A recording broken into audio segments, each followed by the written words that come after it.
An album a day is my exploration into the Korean music scene. This podcast will cover mainstream, indie, and some underground artists within the scene and provide both factual and opinionated commentary. The biggest benefit to sharing my thoughts this way is that it will hopefully expose you to more great music and exploration of your own. At this point in 4Minute's discography, things have gone from sassy, loud, and bombastic, and just crazy to finally getting to a place where the ladies embrace the fact that the world is most definitely theirs. And on March 17th, 2014, just over 2 years before it all came to a close, the ladies let all consumers know that it is a 4-minute world. We'll get into it right after the drop. You're tuned into an album a day. Show, start. Want to hear music from the artists reviewed on this podcast? Then you have to check out the hashtag A3Day Highlights playlist on Spotify. You can enjoy songs mentioned from select episodes, as well as experience music from new and favorite artists. Start listening with the free Spotify account today. In March 2014, 4Minute was like, all right, look, we grown. Like we off that whole let's make you feel like we want to be cute. We were developed. We were created to be the nation's girlfriend crush. So what we not going to do is waste y'all time or ours and let you know that we run this. So in 2014, they stepped up with 4-Minute World. It is their fifth EP. And I just realized as soon as I leaned forward, my voice is extra husky right now, y'all. You do know I'm a teacher. And I've been doing a lot of that, and I'm worn out. It's final assessments and everything for my adult students. So, oh boy, y'all gonna get my real voice. And it's not even daytime. You know, I usually make the joke of if I'm recording early in the morning, you all have to hear my husky voice, but it's nighttime when I'm doing this now. So just take me as I am, but learn about 4Minute. Just roll with me, even if I sound a little rough. So on this album, this EP is 17 minutes, straight to the point, no time to waste. In fact, there was absolutely no time to waste because it reached number 1 on the Weekly Gone digital charts for the lead single, What You Doing Today. And then it also reached number 4 on the Billboard Korea K-Pop Hot 100. And it's just 5 tracks, but it's so well put together. I'm not saying this is necessarily my style, the way that it traverses, but there's some big deal, big flexes. That's what I want to say. Some big flex moves with this particular album. So I'm giving you the English titles to these songs. So the first track is Wait a Minute. Second is What You Doing Today. Third is I'll Teach You. 4 is Come In. And 5 is Thank You. Now that I'm looking at the lyrics for one of the songs, yeah, it makes total sense why I like it so much. Completely and utterly. Okay. Wow. I didn't think about that. Okay. Some of the artists who have contributed to this, just across the board, I'm not picking specific songs, but I am going to talk about one of the writers, most certainly. Because it needs to happen.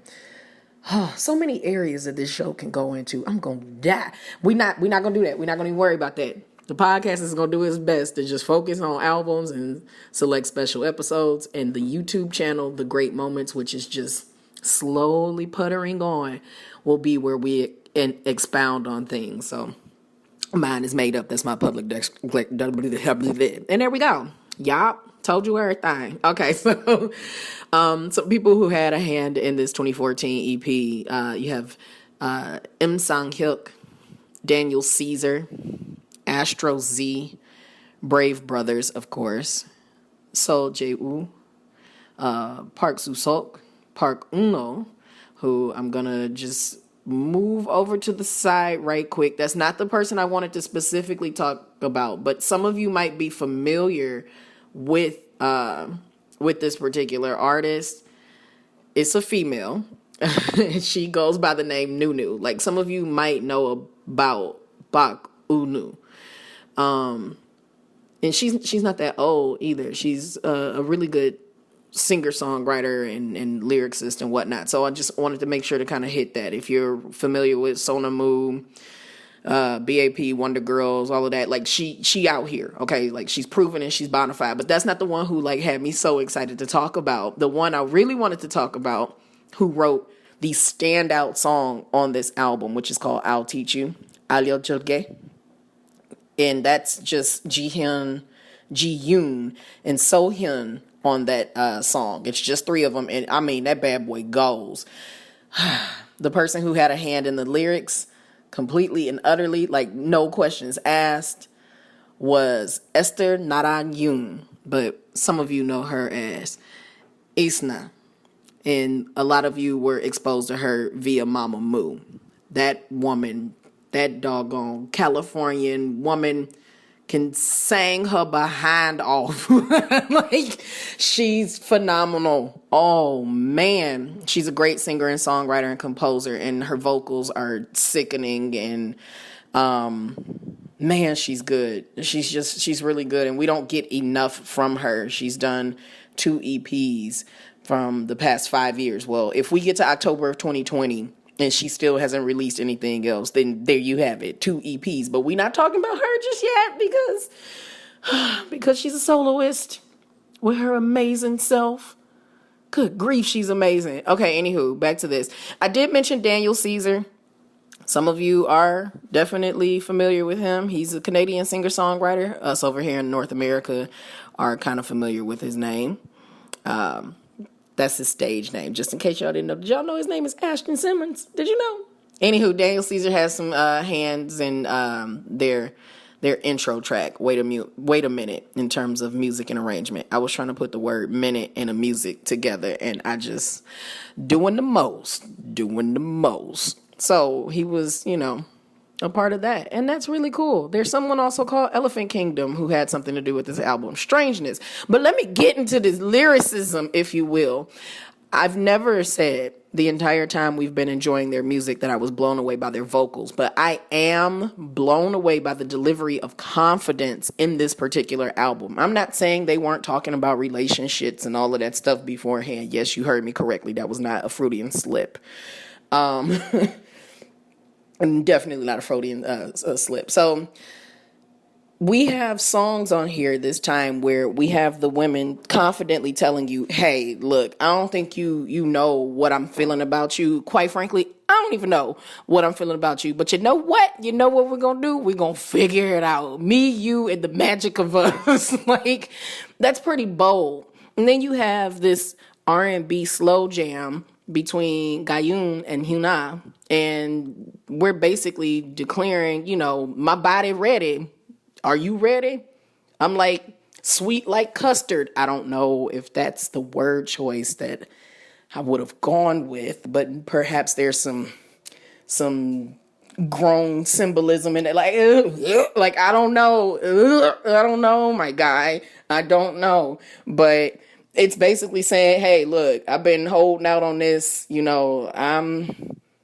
I'm innocent, but I ain't naive. Like, don't play the fool for me. If you can Google the lyrics to this song, I believe it's something that everyone should have the moment to be able to check out, especially given the circumstance that when you think of Hyuna's voice and whatnot, and it's just so soft and light.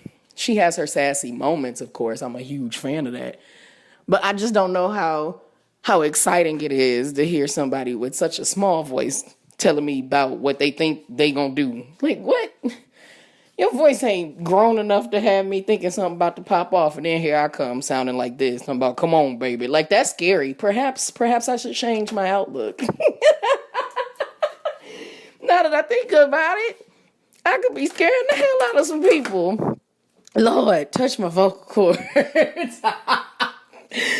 Anywho, the album is very, very well put together, undeniably so. And I'm impressed with it because I'm not going to lie. What I've been anticipating getting to is, oh my God, it's 2015's album, because 2015 is my favorite year in terms of what was produced on the K-pop music scene. It was just so many hits. And that's the album that's called Crazy. And I just, I'm so excited to hear it because Crazy is a jam. Like to be a leading single, it's an absolute smash. It's so much fun to listen to. But I wonder if 4 Minute World blew Crazy out the water. I don't know.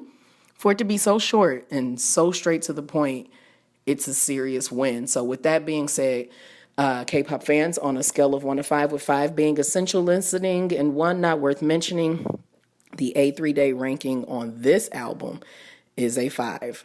I am not a fan too much of the first track and the single, but The Close, Thank You, which is in celebration of their 5th anniversary. They made the song to thank their fans, thank their family, thank each other.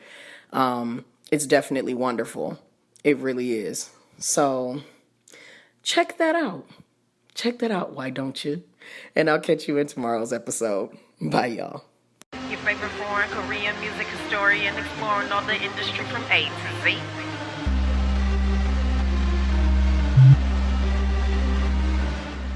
There are sponsored ads and social media hashtags, but this show is truly supported by the efforts of my McGualas, the most amazing fan base a little entertainer could ever have. Special shout out to my Patreon patrons, the student body, and the scholars who keep my vision of becoming your favorite Korean music historian exploring all the industry from A to Z a real thing. If you're interested in supporting the growth of this podcast and supporting content, please visit patreon.com/multifacetedACG. And for as little as $1 a month, you can get in on the magic too. Interested in continuing your support at the free $99 price? I love you for it. You can still engage with the show when you retweet, repost, and share the show and use hashtag A3 and the word DAY. You can also tag MULTIFACETEDACG to get my attention. And if you're listening to this podcast on a platform other than Anchor.fm, please leave a few stars or a review to keep things growing in the right direction.